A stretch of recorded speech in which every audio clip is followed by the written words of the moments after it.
ભાજપના સાંસદ મનસુખ વસાવાએ ફરી એક વખત આ પાર્ટી અને પાર્ટીના નિયમો છે તેને લઈને નારાજગી દર્શાવી છે, કેમ કે મામલો સામે આવી રહ્યો છે સ્થાનિક સ્વરાજની ચૂંટણીનો, અને જે પ્રકારે તેમણે આ નિવેદન આપ્યું છે તેણે ખળભળાટ મચાવ્યો છે।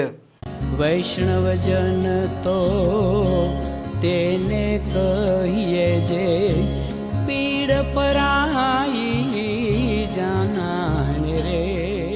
નમસ્કાર, આપ જોઈ રહ્યા છો નવજીવન ન્યૂઝ અને હું છું આપની સાથે તોફિક ગાંચી। ભારતીય જનતા પાર્ટી શિસ્તબદ્ધ ગણાતી પાર્ટી છે, પરંતુ જે પ્રકારે અનેક વખત આ ભાજપના નેતા અને કાર્યકરો આ પાર્ટીની નીતિ રીતિ અને નેતાઓના સામે નારાજગી દર્શાવે છે તેને લઈને અનેક વખત ખળભળાટ મચી જવા પામતો હોય છે। અને ભાજપના સાંસદ મનસુખ વસાવા પણ અવારનવાર આ ભારતીય જનતા પાર્ટી અને તેમના કાર્યકરો છે તેમને લઈને જાહેરમાં આકરું નિવેદન પણ આપતા હોય છે, અને તેમના નિવેદનના કારણે અનેક વખત પાર્ટી છે તેમને નીચું જોવા પણ જેવી સ્થિતિ પણ ઊભી થતી હોય છે। અને ફરી એક વખત જે પ્રકારે સ્થાનિક સ્વરાજની ચૂંટણીઓ અત્યારે યોજાવાની છે, ભાજપે તેમના ઉમેદવારો જાહેર નથી કર્યા, પરંતુ મીડિયાના માધ્યમોમાંથી વાતો સામે આવી રહી છે કે 60 વર્ષ જેના થઈ ગયા હોય તે અને જેણે 3 વખત ચૂંટણી લડી હોય તેવા કોઈ વ્યક્તિને ટિકિટ મળવાની કોઈ પણ પ્રકારની શક્યતાઓ નથી, અને આ સિવાય અલગ અલગ નિયમો પણ સામે આવી રહ્યા છે। જો કે આ નિયમો અને નીતિને લઈને ભાજપના કોઈ નેતાએ હજી સુધી જાહેરમાં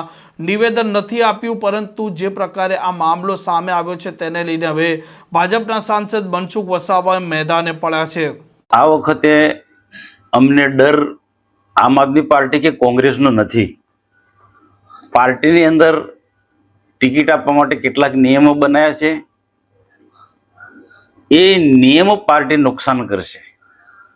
દાખલા તરીકે 60 વર્ષથી ઉંમરવાળાની ટિકિટ નહીં આપવાની, 3 ટર્મ વાળાની ટિકિટ નહીં આપવાની, કોઈ પરિવારવાદમાં હોય એમની ટિકિટ નહીં આપવાની, પોતાના ક્ષેત્ર સિવાય બીજા ક્ષેત્રમાં ચૂંટણી લડવા માટે મંજૂરી નહીં આપવાની।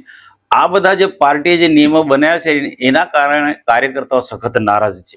મનસુખ વસાવાએ જે પ્રકારે નિયમો અને નીતિની વાતો સામે આવી રહી છે તેને લઈને નારાજગી દર્શાવી છે, અને સાંસદ મનસુખ વસાવા અનેક વખત ચૈતર વસાવા અને આમ આદમી પાર્ટીને લઈને પણ આકરા નિવેદનો આપતા હોય છે। આ પ્રકારના સમાચાર માટે નવજીવન ન્યૂઝ ચેનલ સાથે જોડાયેલા રહો। નમસ્કાર।